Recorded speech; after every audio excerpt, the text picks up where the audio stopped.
poor trees, they were nice and strong, but what happens is it erodes all of the soft riverbed, creek bed we should call it, and then the poor tree doesn't have anything to hang on to, and they fall.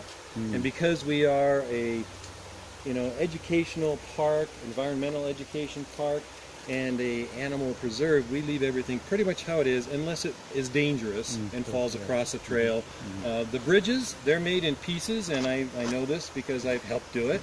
And when it floods, not only does the water hit the sides of the bridges, we'll be going over another one down here so you can see closer.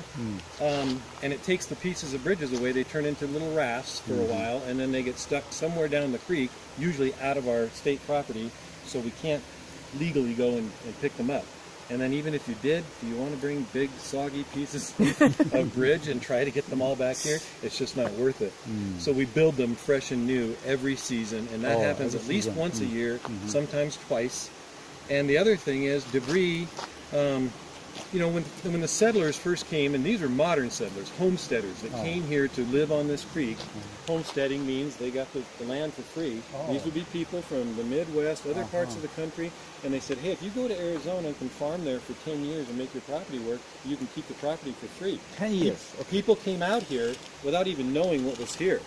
And way back, the first homesteaders, that would have been like the late 1800s, all they knew was that, wait, Arizona is cactus, hot air, and Indians. That's all they knew about it, yet they still came out here. Now, of course, descendants of those still own these properties, but what happens when you get more people along the river? You don't have just water and things flowing through logs and leaves. You get all the contaminants of modern society, like trash. We've had things as big as a refrigerator float down here and get stuck when the water goes down. And that's not fun to go out there and cut up a refrigerator and try to get it out of the forest. Well, you get the logs, and you can understand that. I wonder if there's something inside the refrigerator. There wasn't. I wanted to make sure too, because I had to go and help cut it up, and I thought, I hope there's nothing bad in here. But it wasn't. It was okay. But you get the trash cans, you get the dog houses. And there's a lot of other things. Well, yeah, because the dog houses are right by the creek. The water comes up and the dog house floats away. And everything else, their patio furniture, it really gets balled up in here.